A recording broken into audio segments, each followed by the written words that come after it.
Good evening, everyone. Gordon Causey, as always, uh, coming to you live and unscripted, as is my usual want. It's right now 12:50, 10 to 1 on, I guess now would be Tuesday, July 2nd. And I see I do have someone watching. I have a guess as to who it might be, but let me put the live chat on because you know how much I always enjoy engagement. If you pop on, catch up and give me a hi. Let me know who I'm talking to. We'll see how many people come on. This is going to be something of a personal video about stuff that's going on in my own life in the social media world, which is not real life, but it can be fun in a way.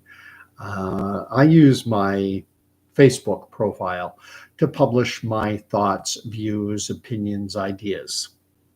I used to engage in the typical, I'm on vacation in this place, and here's a video of my little guy dancing in the backyard and stuff like that. And it's been said by other people. I've heard it said many times that one of the negatives of social media is that everyone tries to present their best life to the world. Look at me. Look at how wonderful my life is. And they show you, their vacations, their new car, their dinner out at a fancy restaurant, this kind of thing. And I heard a sermon on it one time talking about that, how we present our best lives, but it's not authentic. It's not real. It's a tiny slice of our life, and it's the best life. And it's phony. It's fake. It's contrived, and I don't like. And so I have, especially since the COVID era, gravitated away from that because virtue signaling is a popular term now. But it's not just virtue signaling, it's just look at me signaling. And I genuinely prefer the exchange of ideas and thoughts and opinions. I think the word is dialectic, and I may be using that word wrong. I have a pretty decent vocabulary, but at times I don't use the precise word with the precise meaning in the precise way I should. But anyway, that's what I enjoy. That to me is what social media is for. That's the way I use it. Others don't. Others think that, it's just a forum to show your best life. But anyway, I shared a video, or not I shared a video.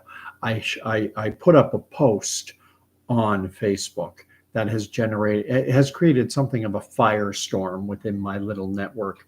I don't know how many. I've got like somewhere in around 3,500 friends and followers on Facebook. I'm, coming up on 58 years of age now, so I've been around a long time. I've lived in a lot of different places. I have a lot of varying work experience. So I have, and, each time I would meet someone, oh, are you on Facebook? Add, and grew. And then when the COVID era came along, when COVID started, I think I was up around 800 friends, and probably 99% of them I had met and known, and these are people that I knew. And then COVID came along, and I dropped a couple hundred because I wasn't going along with the nonsense. I was calling it out. I was saying that this is what we're doing. The cure is worse than the disease, that it's criminal denying dying relatives the right to visit with their family. And to touch and to embrace and to hold hands and things like this. And of course, the media said that was the wrong opinion to have, and I dropped tons. But then quickly it started to go up somehow. We like-minded individuals, we started to find each other. GP says, "Hey, Baldy, you don't actually think anyone cares about your white round eye opinion, do you?" Oh, I don't know if that's sarcasm or not, but that's the way I'm taking it. That's awesome. Uh, no, probably not. Oh, that's beautiful. Thank you, GP. I appreciate the laugh. So anyway, the post I put up, I'll share it. I'll see if I can share it so you can see it. My screen doesn't always share when I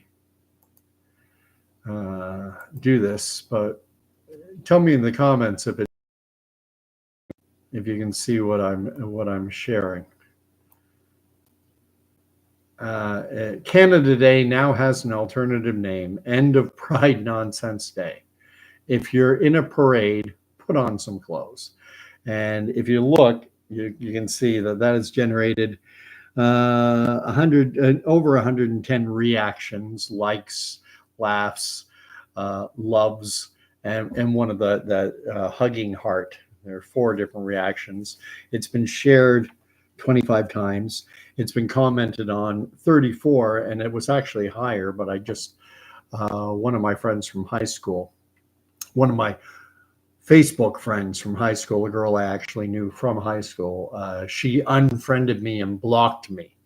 And so if she's going to block me and not allow, and that didn't allow me to respond to her hate-filled comments full of, attacks against me, and I'm not allowed to respond to it, well, then I deleted her comment. Whale oil belief. I'm going 2 times speed, catching up. Be with you in about 6 minutes. Yeah, I love that. I've seen that done. I wasn't aware of that. But I watched some other guys doing reaction videos, to a Jordan Peterson or a Ben Shapiro or a David Rubin or whatever, and they play it at faster speed. And I'm like, oh, okay, that's why you use that thing. The only thing is Ben Shapiro talks like 100 miles an hour, and so speeding up him, it probably becomes almost incomprehensible.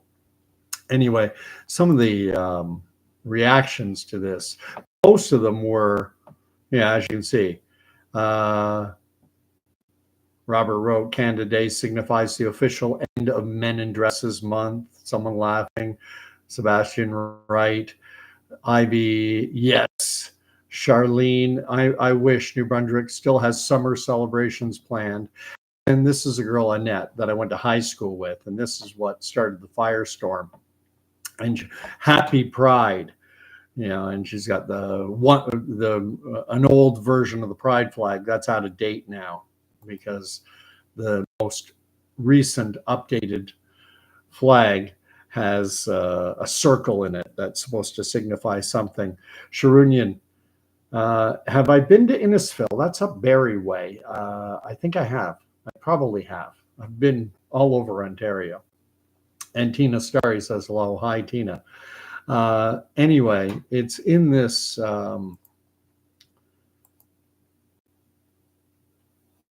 reaction to comment. I snidely said that to Annette, that your flag is out of date, that it's not inclusive, that you're being hateful because it doesn't include the circle and the triangle, and so and she's having none of it, obviously.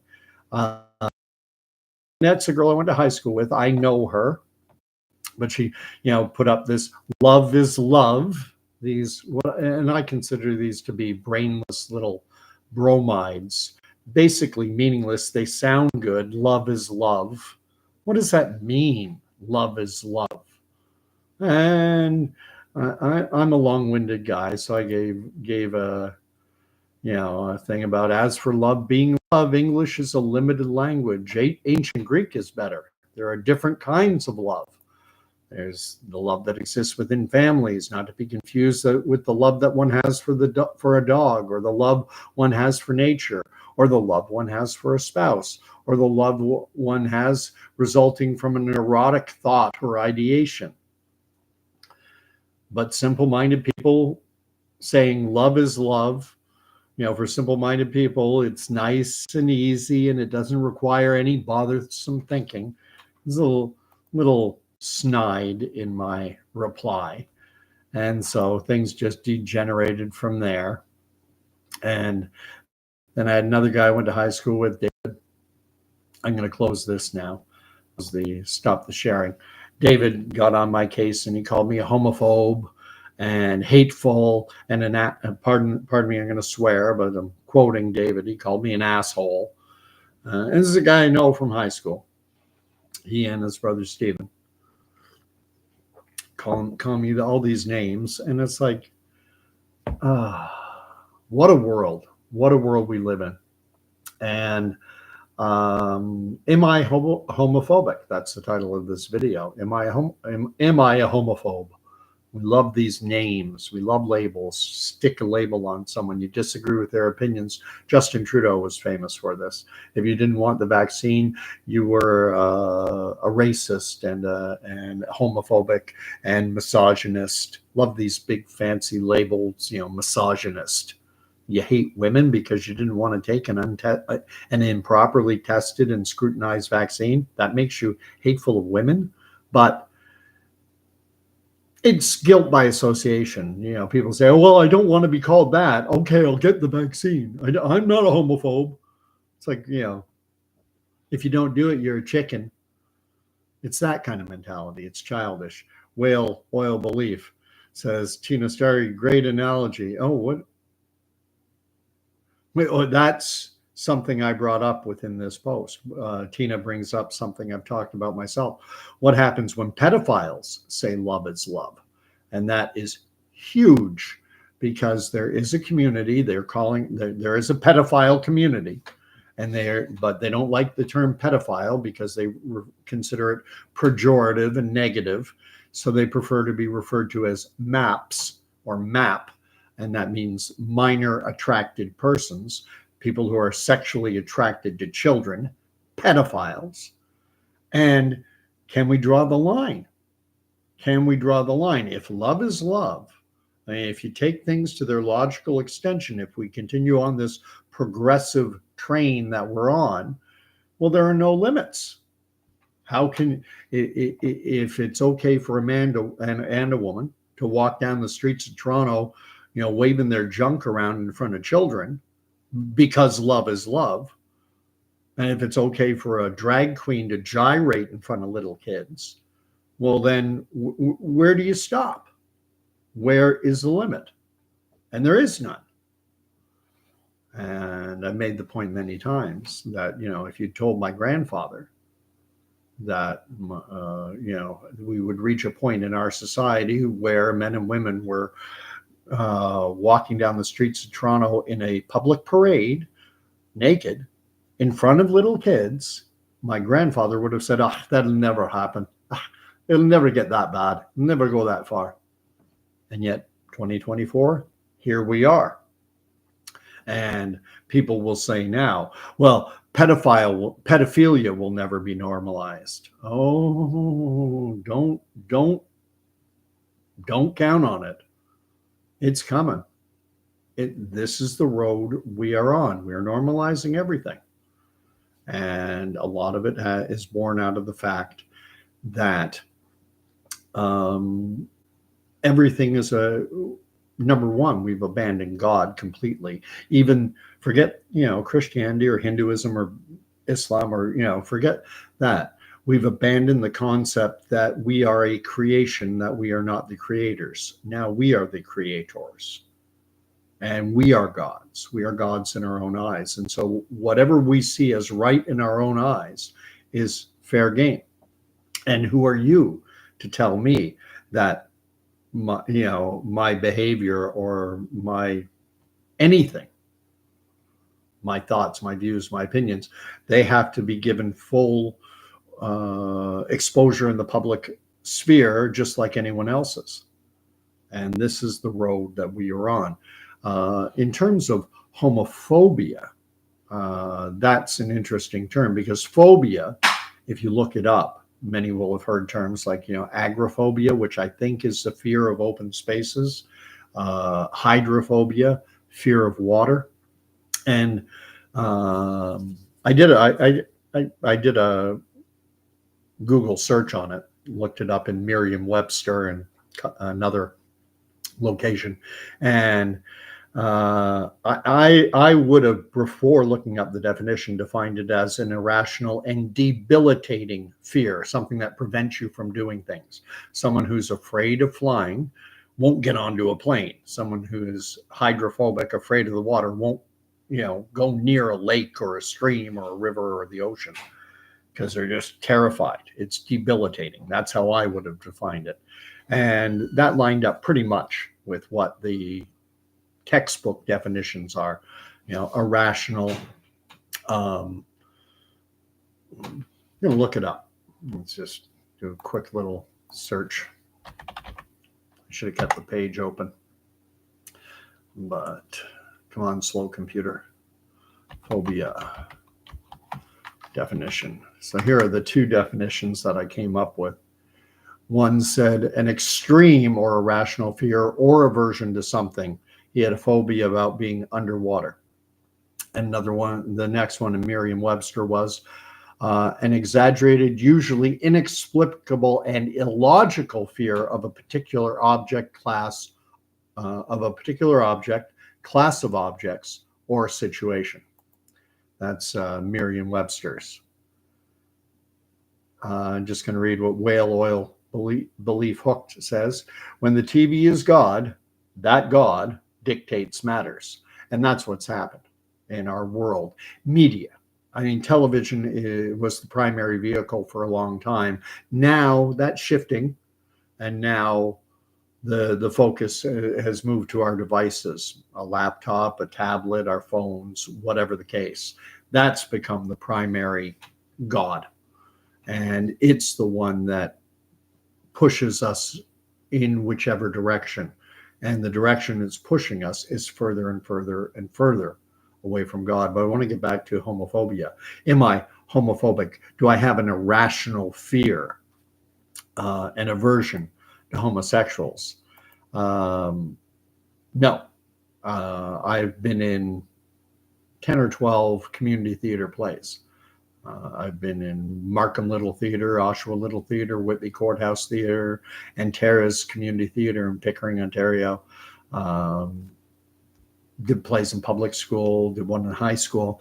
I've been in the theater community, even just community theater, in the arts in general. Homosexuals are very well represented. I've been in plays with homosexuals. Whoa. And was I afraid of them? No, I'd shake hands with them. I'd give them a hug. Not phobic, not a rational fear of homosexuality or homosexuals. And actually, in point of fact, I don't have any issue. Homosexuality doesn't bother me. I don't think it's good for the broader society if it becomes too pervasive. Obviously, how is society going to perpetuate itself if the society isn't having children, and children can only come out of relations between men and women? Homosexuals do not produce children, lesbians or gay men. Duh. I mean, that's obvious. But at the same time, what goes on within the confines of someone, behind closed doors between two consenting adults, it's not my place. I'm not going to sit in judgment. But when it leaves the bedroom and enters the public sphere and is being paraded down the street in Toronto and is being, thrust in front of children with these drag queen story hours, and that's actually absolutely 100% sexual behavior that these individuals engage in. It's basically like a striptease, very sexual in nature, and kids don't need to see that. And we have parents now disgustingly taking their kids to see it because out of their desire to want to appear woke and tolerant and loving, because that's what the TV or their device has told them. I'm going to catch up. TV reference I used is a modern upgrade from Mark Twain, who said, if you don't read, yeah. Denzel Washington repurposed that quote as well when he was on the red carpet at the Oscars. An old quote from Mark Twain that whale oil belief is citing, and it is, if you don't read the newspaper, you are uninformed. No, yeah, or you're not informed. And if you do read the newspaper, then you're misinformed. You're programmed. It's programming. They're programming. I say it all the time. Their media is there to tell us what to think, what to believe, and even how to feel. And I think it's part and parcel of my background. It's just my life experience. Why am I willing to push back against, and why am I willing to invite abuse from people I know, people I went to high school with, screaming at me about what a hate-filled person I am? Assuming that I don't have any homosexual members in my family, and I do. I have a homosexual cousin. I went to high school with guys who are gay. I used to play tennis with a friend, Mark. He's gay. And now a lot of these individuals are distancing themselves from me because I'm not woke, because I'm not part of this progressive left-wing agenda. But I have no hate toward them, and I have no fear of them. If you happen to see this and you want to go out and play some tennis again like we did during COVID, you're welcome to it. I remember Mark was one of those guys, God bless him. Remember how they were saying, don't touch, the balls? You're supposed to have each player would have 2 balls, and you only touch your own balls. It was funny. And I'm like, this is stupid. And he said, yeah, I don't care. And we played normal tennis, the insanity that we went through. But because I'm willing to push back against this stuff, and I think it's part of just my life experience. I've mentioned it many times how, I'm born in Canada, moved to New York City, moved to Etobicoke, moved to Wyckoff, New Jersey, to Glenrock, New Jersey, to Burlington, Ontario, to Portland, Oregon, to Pickering, Ontario. All these moves and big moves. And so the culture changed and the way I talked changed.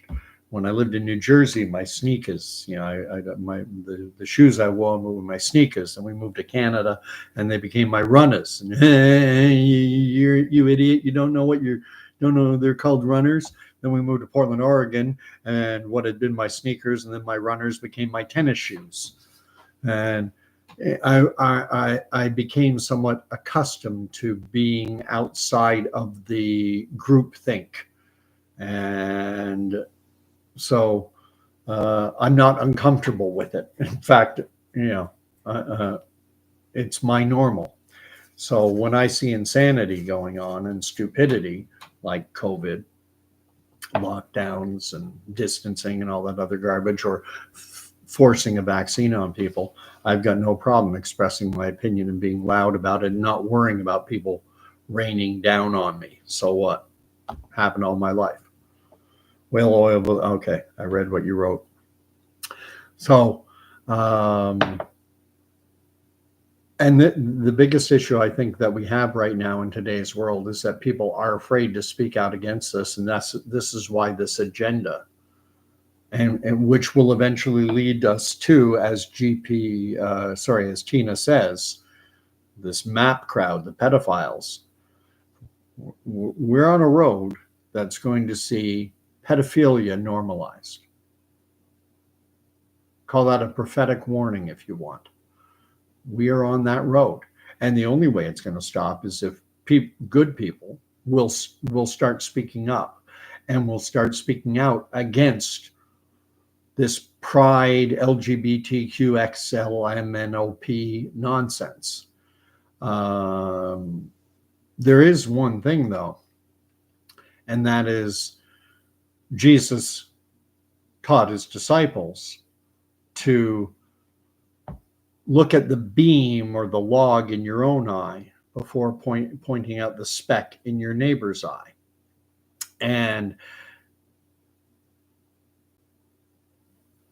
in terms of sexual depravity, homosexuals do not have a monopoly on it. Far from it. Heterosexuals are every bit as bad. And as I said, within the confines, behind closed doors, in the privacy of your own home, fill your boots, two consenting adults. Well, what happened? And that's the way it used to be in the 30s, 40s, 50s, 60s for the longest time. But then heterosexual depravity started to be celebrated. In mainstream TV shows. Almost the pinnacle, I think, is that stupid show 2.5 Men, which is very funny, very well written, very sharp, and it seeped into the culture. And then homosexuals say, well, if you can celebrate your heterosexual depravity, why can't homosexuals celebrate our depravity as well? What's good for the goose is good for the gander. And there is legitimacy in that argument. If you're going to allow heterosexual depravity to dominate the airwaves and the public sphere, well, then why not? It's the slippery slope. And I know that makes me sound like a bit of a prude, but I think it's a case where when you get to my age, 58, I'm, going down the other side of the mountain now. I know the side we've been on. I've gone to the top of the mountain. Now I'm going down, and I can see what's coming. And what's coming isn't good. Whale Oil wrote, woke to me seems to be a planned departure away from our inalienable rights of our freedoms provided under God's law, natural law. Well, the biggest problem we have now, one of them, not the biggest, we have so many problems, but I think it could be the biggest, and it could be kind of the linchpin that, has started everything sliding away, is the fact that we have abandoned God. This notion of believing in creation, in a creator, this idea of if you think about it logically, if you think that everything is the result of random chance, that there is no design, that the Christians will often use this equation, time plus matter plus chance. Just matter floating around over a very long period of time, and then chance, something, spontaneous generation, pixie dust, whatever, and then life just magically came into being. Well, if that's true, if that is true, then there is logic to this woke agenda and to just sating your every desire and living for the moment and throwing the Bible and every other religious precept into the trash, because life is meaningless. Life has no ultimate meaning. There's no creator. Everything is just random accidents. You were created from nothing, and when you die, you go back to nothing. So fill your boots, do whatever you want. Tina writes, people treat me like I'm simple when I talk about God. Keep talking about God. Listen to other people talk about God. I think I do a reasonably decent job, but I'm not great. Jordan Peterson's far better. Ravi Zacharias, tainted as he is by the allegations that came out after he died, which bothered me. Ravi Zacharias was an amazing apologist for the Christian faith. And don't mistake apologist. Apologetics comes from a Greek word, apologesia or something like that, and it means to make a defense. We tend to think of apologetics or an apology now as being, oh, I'm sorry. Well, in its root, it means defending. And Ravi Zacharias was an amazing defender of the Christian faith. Sadly, after he died, he had back trouble. He had like a titanium rod in his spine. And he apparently required massage therapy. And he was very well traveled all over the world. And he would go to various cities. I think he was Indian born. I think he grew up in or spent time living in Canada. And then he eventually, I believe, settled in Atlanta, and he would travel the world. And he had a number of RMTs, registered massage therapists, who he would go to for this problem with his back. And then after he died, several of these women came forward with allegations of sexual impropriety. And posthumously, he was basically found guilty. And that always bothers me when an allegation is made against someone who can't confront their accusers because he's dead. But that, even if he is guilty, it doesn't take away from the fact what he said. Paul was not perfect, but his letters, Paul stood by and let the religious leaders of the day stone Stephen to death. So do we forget everything that Paul said? Moses wasn't perfect. Do we throw out everything Moses said? David, do we throw away King David because he had an adulterous affair with Bathsheba? There's only been one perfect individual, and that was Jesus Christ. I forget the train of thought I was going on. So I was talking about how, inform yourself and learn. There are so many great resources out there, and be a defender for the faith and be a defender for God. And part of some of the best ways to do that is to put it back on the other person. So basically what you're saying is that everything just came about from nothing. That it was just random accidents. Why do we have single-celled? So the first organisms were single-celled organisms, and then there was two-celled, and then four-celled, and eight-celled, and evolution, and now we have us. And they'll probably say yes. And then you go, okay, well, why do we still have single-celled organisms, paramecium, amoeba? But there are no two-celled or four-celled or even eight. I don't think there are any eight-celled organisms. Why do we still have the beginning of the evolutionary chain, but none of the intermediary steps? If we evolved from monkeys or apes, or what do they call them? Other sapiens, if we evolved, then why are they still here? These are questions that atheists have problems answering. And their Big Bang theory, what existed outside the singularity? And you say the universe is expanding into what? What is the universe expanding into? Make the other individual, make them defend their point of view. And Tina says we've completely forgotten about God, and that's because it's dominated the public sphere. That anyone who does believe in God and professes a creation, as opposed to just random accident, but this is a creation, that it was created, that there is a designer, that they're ignorant. Ignorant is thinking that lifeless matter can magically just animate itself with pixie dust or something. And for what it's worth, you may come across proponents of the Big Bang and everything in evolutionary theory have this adjacent theory called abiogenesis. And abiogenesis,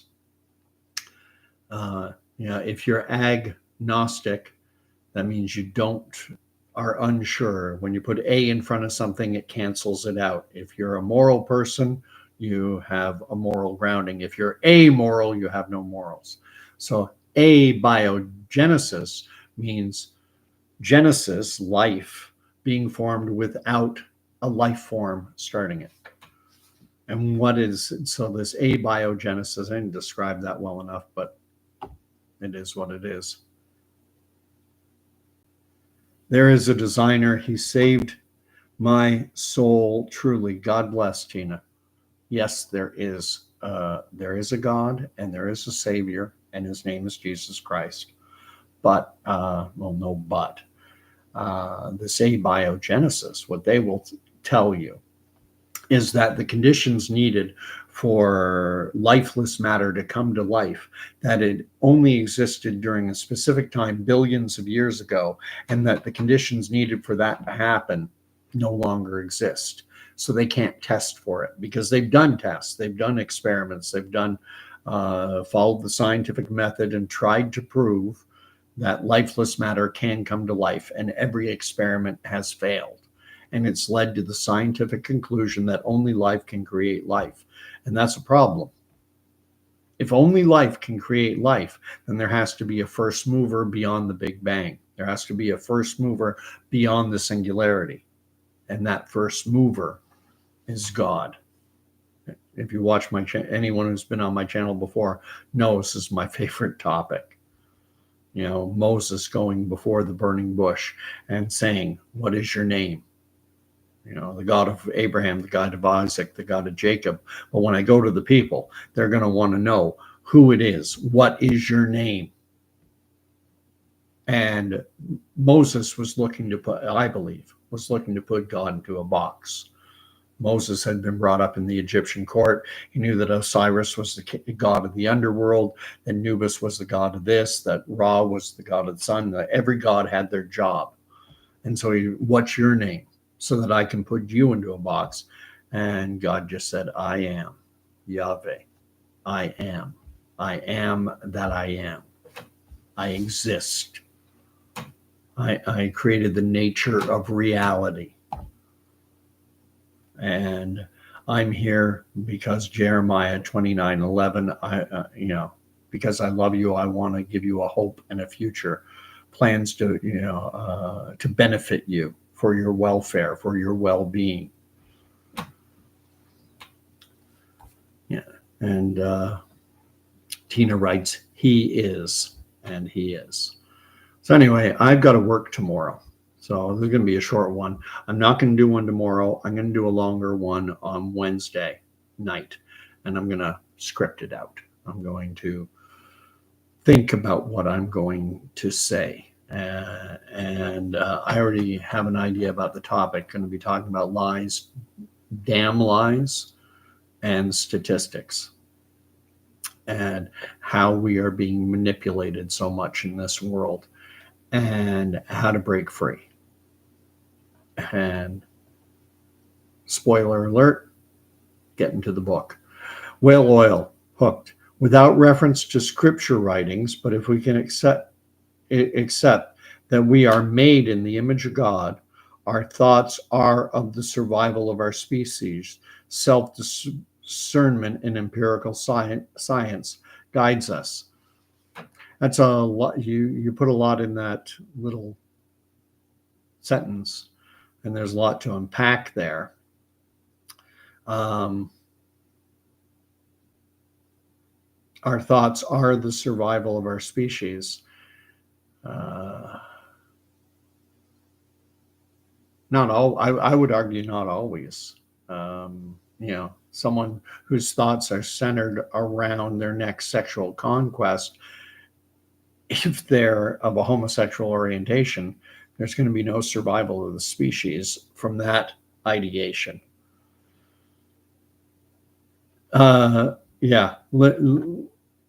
These kinds of conversations, it's tough typing it out, especially in a forum like this.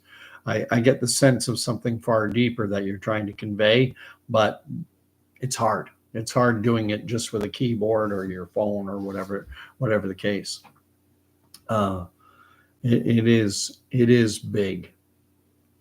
But anyway, I'll invite you to watch Wednesday night. That's when I'm going to do the long ones. So once I go over an hour, there'll be Wednesday nights and Sunday nights, unless stuff happens. I'm just an ordinary average guy. And life happens. Stuff happens. Today I went to the fireworks with my 10-year-old, and quite a show, 15 minutes long for a little tiny town. They put on quite a display. It was great. I worked today. I worked a 9-hour shift, and I'm back into work tomorrow. I did have a nap after I got off of work, and then got up to go to the fireworks, which started right around 10 o'clock. But anyway, God bless. Tina Starry, Whale Oil Belief, and even Sharunian Always, and even JP. If you weren't being sarcastic off the bat, if you were being hateful, it's okay. I don't like to return hate with hate. Sometimes I fail, but hope it was sarcasm. Anyway, God bless, and we'll talk to you soon. Have a great night, everyone, and happy end of Pride nonsense. We'll talk to you soon.